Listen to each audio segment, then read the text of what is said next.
খেয়াল করবেন, এটা শুধুমাত্র ম্যানেজমেন্ট ডিপার্টমেন্টের অঙ্ক। এবং এখান থেকে আপনি 4 বা 5 মার্কসের অঙ্ক কনফার্ম পাবেন। বিষয়টা এরকম, শুধুমাত্র আপনাদের আছে ব্যবস্থাপনা ডিপার্টমেন্টে, বিভাগে। আমরা এখান থেকে সামান্য কিছু অংশ, এখানে খুব বেশি সূত্র নাই, খুবই অল্প 3-4টা সূত্র মনে রাখতে পারলে আমাদের এই অধ্যায়টা খুব ভালোভাবে আমরা করতে পারি। দেখেন, আমরা প্রথম অবস্থায় বিবেচনা করবে জিনিসটা কি আসলে। দেখেন, দ্বিপদী উপাদ্য বা দ্বিপদী বিন্যাস বা বিস্তৃতি বলা হয়। তো এই যে দ্বিপদী উপাদ্য বা দ্বিপদী বিস্তৃতি যেটাকে আমরা বলা হচ্ছে, দেখেন কি বলছে। বেশ একটা সংজ্ঞা টাইপের লেখার চেষ্টা করা হয়েছে। বলছে এরকম যে একটি দ্বিপদী রাশির যে কোনো শক্তি বা সূচককে একটি একটি ধারা বা শ্রেণী আকারে প্রকাশ করার জন্য স্যার আইজ্যাক নিউটন সর্বপ্রথম একটি সাধারণ সূত্র আবিষ্কার করেন। নিউটনের সাধারণ সূত্রের মাধ্যমে যে ঘাত বা শক্তি বা সূচক টু ও থ্রি ব্যতীত সম্বলিত দ্বিপদী রাশিকে বিস্তার করা যেমন সহজ হয়েছে, তেমনি সময়ের অপব্যবহার রোধ করা সম্ভব হয়েছে। অর্থাৎ এটা কিন্তু সংজ্ঞা না, জাস্ট কি জন্য এটা তৈরি হচ্ছে সেটাকে বোঝাচ্ছে। দেখেন, এখান থেকে প্রশ্ন আসতে পারে এই দ্বিপদী উপাদ্য বা দ্বিপদী বিস্তৃতির আবিষ্কারক কে, এবং এখানে 2 বা 3 ব্যতীত আমি অন্য কিছু চিন্তা করব। 2 বা 3 কারণ কি? এই 2 বা 3, দেখেন আমরা সূত্র জানি। এই সূত্র বলতে কেমন, দেখেন, a+b² a+b², অর্থাৎ এই ধরনের যে অংশটা আছে সেটা এই রাশির মাধ্যমে আমরা করলেও যে ফল আসবে, আমরা নর্মালি যে সূত্র জানি সেটাও সেই অংশ। এই কারণে আমাদের এখানে বলছে 2 বা 3 ব্যতীত। দেখেন, দ্বিপদী বিস্তৃতির বা বিস্তৃতির সাধারণ পদ, এখানে একটা শর্ত আছে। কি বলছে? x+y⁴n এর বিস্তৃতিতে যে কোনো পদের অবস্থানকে r+1 প্রকাশ করা হয়। আর এর মানের পরিবর্তে নির্ভর করবে কোন পদটি কততম পদে অবস্থিত। সাধারণ পদের সূত্রের মাধ্যমে আমরা x+y⁴n রাশির বিস্তৃতি বা ধারার সকল পদের মান নিম্নরূপে নির্ণয় করতে পারি। দেখেন, একটা বিস্তৃতির সাধারণ পদ আছে, তার সূত্রটা কি সেটা দেখার আগে আমাদের দেখেন সাধারণ পদের সূত্র নামটা আছে এনসিআর, x⁴n−r y⁴r। তাহলে আমরা এখানে দুইটা জিনিস দেখতে পাচ্ছি। একটা হচ্ছে r+1তম পদের আরেকটা নাম বলা হচ্ছে সাধারণ পদ। আর সেই সাধারণ পদের সূত্র কি? NCR x⁴n−r y⁴r। আর এখানে আমরা আরো একটা তথ্য পাইছিলাম যে স্যার আইজ্যাক নিউটন এটাকে আবিষ্কার করেছেন। তাহলে আমরা তিনটা জিনিস দেখলাম: আবিষ্কারককে, r+1তম পদ বা সাধারণ পদ একই কথা, আর r+1তম পদ বা সাধারণ পদের সূত্র হচ্ছে এনসিআর x⁴n−r y⁴r। এতটুক ছিল আমাদের এই অংশের তথ্য। পরবর্তীতে দেখেন বলছে মধ্যপথ। বলছে মধ্যপথ বলতে বোঝায় যে কোনো বিস্তৃতির ঠিক মাঝখানে যে পথটি থাকে, অর্থাৎ মধ্যপদের পূর্বে ও পরের সমান সংখ্যক পথ থাকে। এটা একটু পরে বোঝাচ্ছি। যদি পদ সংখ্যা বিজোড় অর্থাৎ n এর মান জোড় হয় তাহলে মধ্যপথ হবে একটি। আর এবং মধ্যপথটি দেখেন সূত্র n+2 তম পথ। আবার যদি পদ সংখ্যা জোড় n এর মান বিজোড় হয়, ব্র্যাকেটে দেওয়া আছে, তাহলে মধ্যপথ হবে দুইটি। দেখেন সেই মধ্যপথ দুইটি কেমন: n+1/2 এবং n+3/2। এখানে যদি আমি একটু বলতে চাই 1 2 3, দেখেন তো এই 1 2 3 তিনটার মধ্যে 2 হচ্ছে জোড় আর এই দুইটা হচ্ছে বেজোড়। তাহলে আমরা মনে রাখতে পারি এভাবে: যদি কখনো আমার বিস্তৃতির যে পাওয়ার পাওয়ার নিয়ে কথা হবে, এখানে এই যেমন বলা আছে x+y⁴n, এই পাওয়ার নিয়ে কথা বলবো। এই পাওয়ার যদি আমাদের জোড় হয় তাহলে মধ্যপথ হবে একটি, পাওয়ার যদি বিজোড় হয় মধ্যপথ হবে দুইটি। তাহলে n+2/2 তম পদ একটা, আর n+1/2, n+3/2। তাহলে এই হচ্ছে আর দুইটা। তাহলে এই হচ্ছে আমাদের মধ্যপথ। তিনটা মূলত তিনটা। সেখান থেকে একটা জোড় থাকলে একটা আসবে, আর বিজোড় থাকলে দুইটা আসবে। আর সাধারণ পদ আর r+1তম পদ, এই হচ্ছে বিষয়। এখানে আরেকটু কথা আছে আর এর মানের উপরে নিয়ে আমরা আরেকটু, যখন আমরা অঙ্কে যাব তখন দেখবেন এটা সম্পর্কে আমাদের ক্লিয়ার হবে। পরবর্তী বলছে কি সমদূরবর্তী পথ কি? কোন বিস্তৃতির পথ সংখ্যা সসীম হলে উহার বাম ও ডান দিক থেকে সমান দূরে অবস্থিত যে কোনো দুটি পথকে সমদূরবর্তী পথ বলে। আচ্ছা, দেখেন পরবর্তীতে আমাদের কাছে অঙ্ক আছে। প্রথম দেখেন যে অঙ্কটা দেওয়া আছে, আমি এখানে থ্রি দিয়েছি একটা কারণে আপনাদের সূত্রটা বোঝানোর জন্য, কিন্তু আমরা থ্রি দিয়ে আসলে অঙ্ক আসে না, বেশি কিছু দিয়ে আসে, 5 6 7 এরকম কিছু দিয়ে আসে।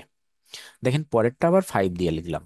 তাহলে প্রথমটা আছে x+y two the power Q. আচ্ছা, এটা যদি আমি ঘনের সূত্রে করি তাহলে কি আসে? a cube plus 3a square b plus 3x cube plus 3xy square plus y cube. এটা কিন্তু আমার মূলত a cube plus b whole cube এর সূত্র। দেখেন এই সূত্রটা আমাদের এই বিস্তৃতির মাধ্যমে আসে, কিন্তু কিভাবে আসে সেটা আমরা এখানে বুঝবো। কিন্তু নর্মালি আমাদের 3 দিয়ে থাকবে না অঙ্ক, এটা মনে রাখবেন। 3 2 এই দিয়ে আমাদের অঙ্ক থাকবে না, বেশি থাকবে 4 5 6 7 এরকম থাকবে। দেখেন তো দেওয়া আছে x+y two the power Q. আচ্ছা, এখন কথা আছে আমরা কখন কোন অংশটা করব। দেখেন এই যে অংশটা করছি শুধুমাত্র কি বলছে, বিস্তৃতি নির্ণয় করো বা বিস্তৃতি করো, এই কথাটা বললে আমাদের এই অংশটা করতে হবে। আর এই বিস্তৃতির সাথে আমার আরো এক্সট্রা অনেক কিছু কথাবার্তা থাকে, তখন আমাদের অন্য ফরম্যাট। তাহলে শুধুমাত্র আমরা এটুকু মনে রাখবো, অঙ্কে যদি বিস্তৃতি করো বলা থাকে বা বিস্তৃতি নির্ণয় করো বলা থাকে, তাহলেই আমাদের এই ফরম্যাটটা করতে হবে, আর নতুবা অন্য সময় অন্য ফরম্যাট। দেখেন এখানে কি দেওয়া আছে, x+y two the power Q. আমরা কিভাবে লিখছি সূত্রটা, এর বিস্তৃতি। আচ্ছা, খুব ভালোভাবে বুঝবো। দেখেন তো আপনি সব মনে করেন প্রত্যেকটা অংশ প্লাস, একটা প্লাস, একটা অংশ প্লাস, একটা অংশ প্লাস। আচ্ছা, এন এর মান এখানে পাওয়ার কত? 3। আমরা একটা সূত্র, ওই আগের সূত্র ভুলে যাব, আমরা এখন একটু চিন্তা করব। NC0 আমার পরে কি আছে দেখার দরকার নেই। দেখেন আমরা শুধুমাত্র লেখা শিখব। প্রথমটা NC0, পরেরটা NC1, পরেরটা NC2, পরেরটা NC3। এবার এন এর মান কত ছিল? 3। তাহলে দেখেন সেই 3 দিয়ে শুরু হয়েছে, 3C0, 3C1, 3C2, 3C3।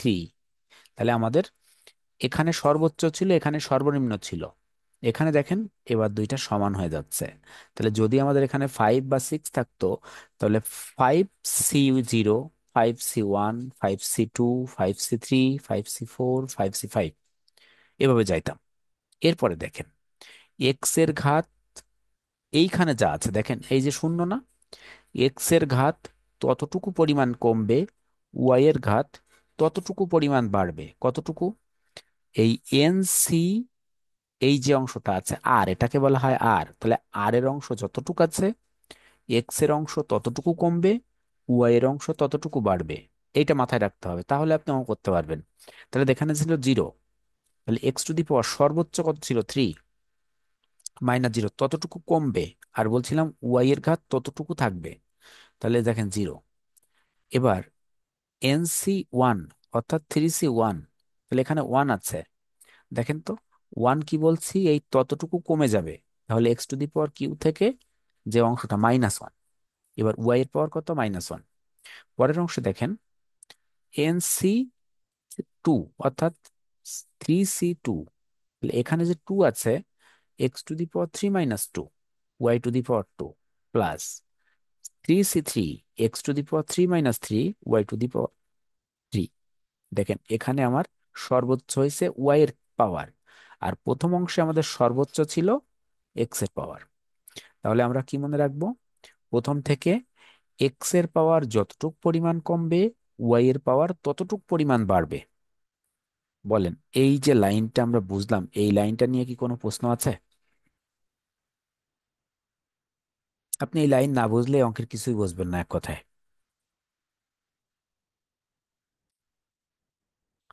দেখেন তাহলে এর পরবর্তীতে এই 3C0, দেখেন 3C0 আমরা ক্যালকুলেশন কি করতে শিখছি এরকম, NC0 বা NP আর NCR, এগুলো কি ক্যালকুলেশন করতে শিখছি আমরা? ক্যালকুলেটর আছে কাছে আপনাদের? হ্যাঁ ভাই, আছে। হ্যাঁ, ক্যালকুলেটরটা নিয়ে দেখেন এনসিআর আছে আপনার ভাগে, অর্থাৎ ক্যালকুলেটরের হুম। যে ভাগ বাটন আছে ওটারে প্রথমে লেখেন 3, শিফট ভাগ দিয়ে লেখেন 0, দিয়ে সমান দেন। কত আসছে? 1 আসছে। 1 আসছে। তাহলে 3C1 দেন, দেখেন 3 আসে। 3C2 দেন, 3 আসে। 3C3 দেন, 1 আসে। এবার দেখেন x⁻³ তার মানে 3, y⁻0 কোনো কিছুর পাওয়ার 0 হলে তার মান 1। তাহলে দেখেন প্রথম পার্টটা কমপ্লিট। দ্বিতীয় পার্ট 3C1, তাহলে 3, এক্স থেকে 3 থেকে 1 বাদ, তাহলে x⁻2, y⁻1 তার মানে y। তৃতীয় পার্ট দেখেন 3C2, তার মানে 3, x⁻3−2 তাহলে 1, y⁻2, এটা তৃতীয় পার্ট কমপ্লিট। চতুর্থ পার্ট 3C3, 1, x⁻3−3 তার মানে 0, y⁻3। তাহলে দেখেন পরের অংশে এখানে x³ 3x² y, 3xy² plus y³ দেখেন তো আমাদের সেই a³ plus b, sorry a+b whole cube এর সূত্র, অর্থাৎ a³ + 3a² b plus 3ab² plus b³ অর্থাৎ এ x+y³ তার সূত্র x³ + 3x² y plus 3xy² plus y³ দেখেন। তাহলে এই যে ফরম্যাট, অর্থাৎ আমরা যে সূত্র জানতাম এই সূত্রটাই বিস্তৃতির মাধ্যমে নির্ণয় করা মূলত, কিন্তু আমরা নর্মালি সূত্রটা x+y⁻³ অর্থাৎ হোল কিউ তার সূত্র জানি, এটা আমরা সরাসরি লিখে দিই। তাহলে এই হচ্ছে মূল ফরম্যাট, এখান থেকে আমাদের এই বিস্তৃতি করলে এই সূত্রটা আসে। বলেন কোনো প্রশ্ন আছে কিনা? এখান থেকে আপনি কনফার্ম একটা অঙ্ক পাবেন। তাহলে এই যে ফরম্যাটটা দেখেন, আমি এখানে আপনাদের দেখাইলাম, এই ফরম্যাটটা কিন্তু আসলে আপনি কোনো বইতে পাবেন না। এই ফরম্যাটটা আসলে আমি এখানে দেখাইলাম, এই ফরম্যাটটা বইতে নাই, সরাসরি দেওয়া আছে এরকম x⁻³ 3x² y, অর্থাৎ এই পাওয়ারটা দেওয়া আছে, কিন্তু এই NC0 NC1 জিরোটা দেওয়া নেই এখানে, আর এই 3C3টা দেওয়া নেই, এভাবে দেওয়া নেই। কিন্তু এভাবে শিখলে আপনি মূলত ভালোভাবে শিখতে পারবেন অঙ্কটা। আচ্ছা, প্রশ্ন আছে কোনো? না ভাইয়া। আচ্ছা, পরবর্তীতে দেখেন, তাহলে আরেকটা সূত্র আছে, সরি সূত্র না, এটা একটা ধরে নেন এবার একটা অঙ্কই আছে, কারণ এই ফাইভের কোনো সূত্র আপনারা পাননি কখনো। এটা থ্রির একটা সূত্র পাইছিলেন, এই কারণে আমরা এটা মিল করতে পারছি, যে আমাদের তাহলে প্রমাণ পাইলাম যে এর থেকে এটা আসে। আচ্ছা, দেখেন x−1/x⁻5।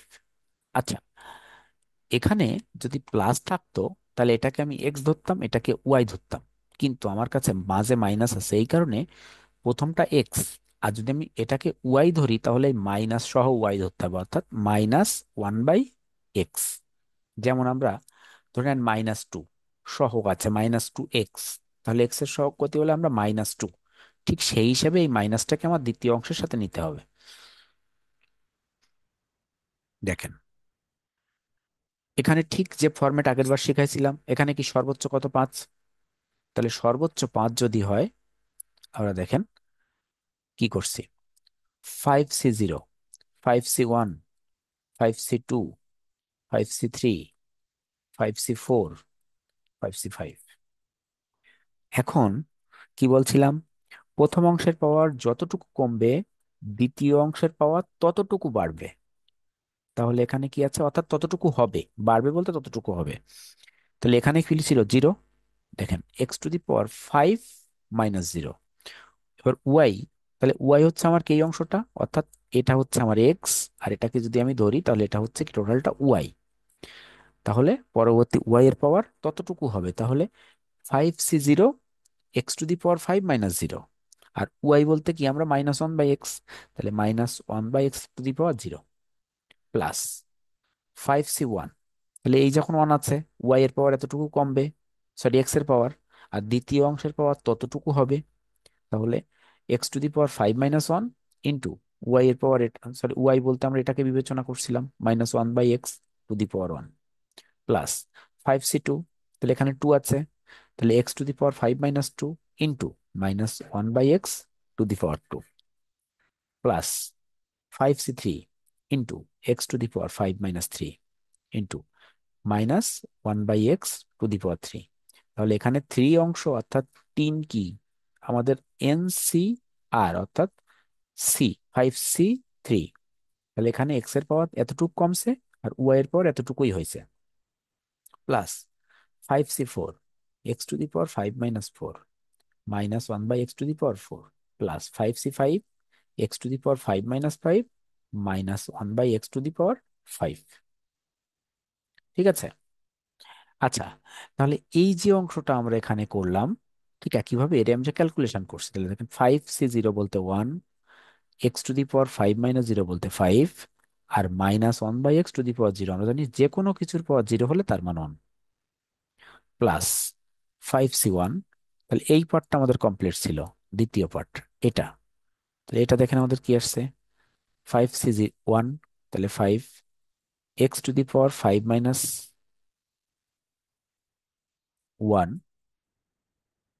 সেখানে মনে হচ্ছে একটু ভুল হয়েছে, এখানে 4 হওয়ার কথা।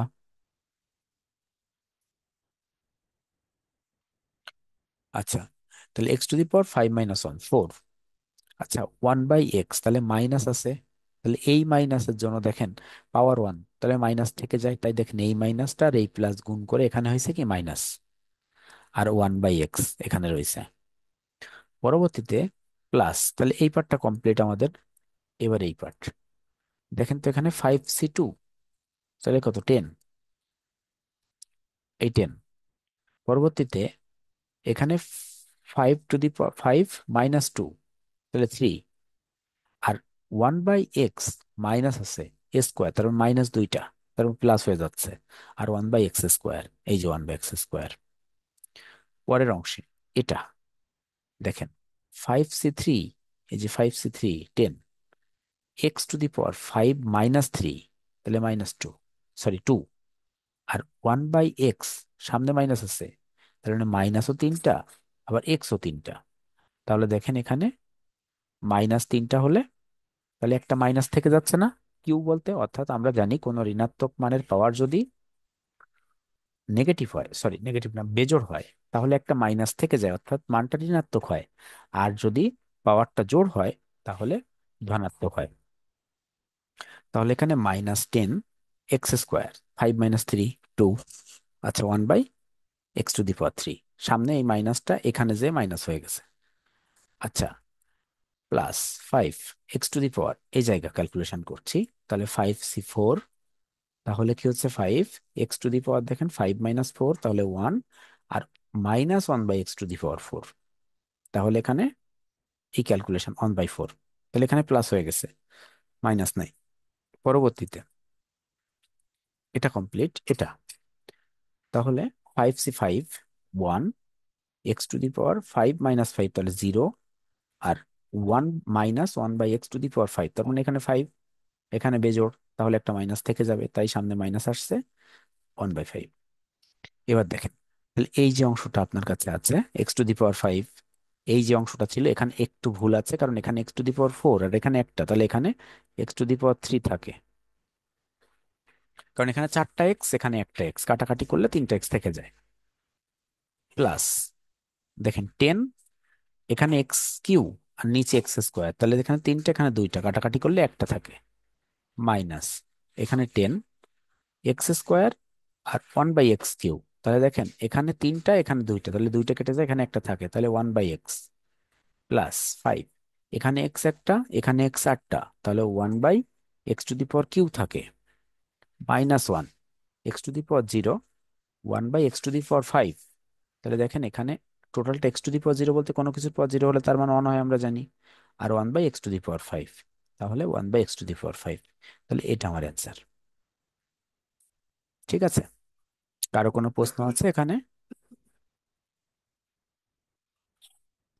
ভাইয়া, এনসিওর মান প্রথমে যে 5 0 অন হয়েছে, কিন্তু পরেরটা ফাইভ আবার হয়েছে, কিন্তু বলেন। পরে এই যে এটা, এনসিওর মান, হ্যাঁ, NC0 না NC0। না এনসি 0, হুম, কিন্তু ওটা 10 হয়েছে কেন? আপনি ক্যালকুলেটর আপনার কাছে আছে? না ভাইয়া। তাহলে ক্যালকুলেটর থাকলে আপনি বুঝতেন ক্যালকুলেশন করতে, এটা ক্যালকুলেটরের সত্য। আর যদি নর্মালি করতে চান তাহলে সূত্র এরকম, এনসিআর এটাকে বলা হয়। এনসিআর এর সূত্র হচ্ছে n factorial by r factorial into n minus r factorial. এটা ক্যালকুলেশন করলেও আপনার ওটাই আসবে। ঠিক আছে, হুম, এটা মূলত ওই যে সূত্র। আগেরবার শিপটা, শিপ চেপে যেটা করতে হবে ওইটা, তাই না? হ্যাঁ হ্যাঁ, প্রথমে হচ্ছে ও, 5, তারপরে শিফট গুণ, সরি গুণ না ভাগ, শিফট ভাগ দিলে সি আসবে, পরে আবার 1 দেবেন, দিলে দেখবেন এই মানগুলো আসবে সব প্রথম অংশের মান। তাহলে এর পরের যে পার্টটা অন্যরকম, আমরা এর পরের পার্টটা আগামী দিন শিখবো। আমি দুই একটা বাসার কাজ দিচ্ছি, একটু বাসায় করবেন। ধরে নেন x minus y to the power 7 আছে। বাসায় অবশ্যই করবেন, তাহলে ক্লিয়ার হবে, না হলে হবে না। ধরে নেন x plus 1/y to the power 6, এই দুটাই করবেন। তাহলে এটা সমান হট, অর্থাৎ এর বিস্তৃতি, আর এটা সমান হট এর বিস্তৃতি। তাহলে আমাদের এই দুইটা অংশ কিন্তু শুধুমাত্র বিস্তৃতি করো। তাহলে বিস্তৃতি করো বললে আমাকে এই অংশটুকু করতে হবে। এরপরে দেখেন আরেকটা পার্ট একটু দেখাচ্ছি আপনাদের, যে অন্য অঙ্কগুলো কেমন, অর্থাৎ দুইটার মধ্যে পার্থক্যটা আজকে বুঝাবো আপনার শুধুমাত্র। দেখেন পরবর্তী যে অংশটা আছে, এটা দেখেন তো কি বলছে, 4x/5 প্লাস 5/2x। এই অংশটুকু টু দি পাওয়ার 6 দিয়ে এর বলতে পারতো বিস্তৃতি করো, কিন্তু এটা বলেনি। কিন্তু এটা বলছে এর বিস্তৃতিতে পঞ্চম পদ ও সাধারণ পদ নির্ণয় করো। তাহলে আমাকে শুধুমাত্র বিস্তৃতি করো বলতে পারে, কোনো একটা পদ নির্ণয় করতে বলতে পারে, সাধারণ পদ নির্ণয় করো বলতে পারে, বিস্তৃতির কোনো পদের সহগ নির্ণয় করো বলতে পারে, মধ্যপদ নির্ণয় করতে বলতে পারে, একাধিক বিস্তৃতি সমান হলে আর কোনো কিছুর মান নির্ণয় করতে বলতে পারে। এরকম বিভিন্ন ধরনের সত্য আমাদের কাছে আসবে এবং সেই সত্যগুলো সমাধান করতে হবে। কিন্তু আমাদের শুধুমাত্র বিস্তৃতি করো না বললে, আমরা আজকে যা শিখলাম শুধুমাত্র বিস্তৃতি করো বললেই আমাদের ওটা হবে, নতুবা ওটা আমাদের করা লাগবে না। ঠিক আছে, আচ্ছা, কারো কোনো প্রশ্ন আছে আজকের এই ক্লাস নিয়ে? খুবই গুরুত্বপূর্ণ একটা অধ্যায়, শুধুমাত্র আপনাদের ডিপার্টমেন্টে আছে, কারণ এখান থেকে আপনাদের অঙ্ক একটা থাকবেই থাকবে। দুইটাও পেতে পারেন, একটা পার্ট বিতে একটা পার্ট সিতে, অথবা একটা পার্ট বিতে। ঠিক আছে, তিনটা ক্লাস নেব আমি, মোট একটা ক্লাস নিলাম আর দুইটা ক্লাস নিব। কেউ কোনো প্রশ্ন করবেন?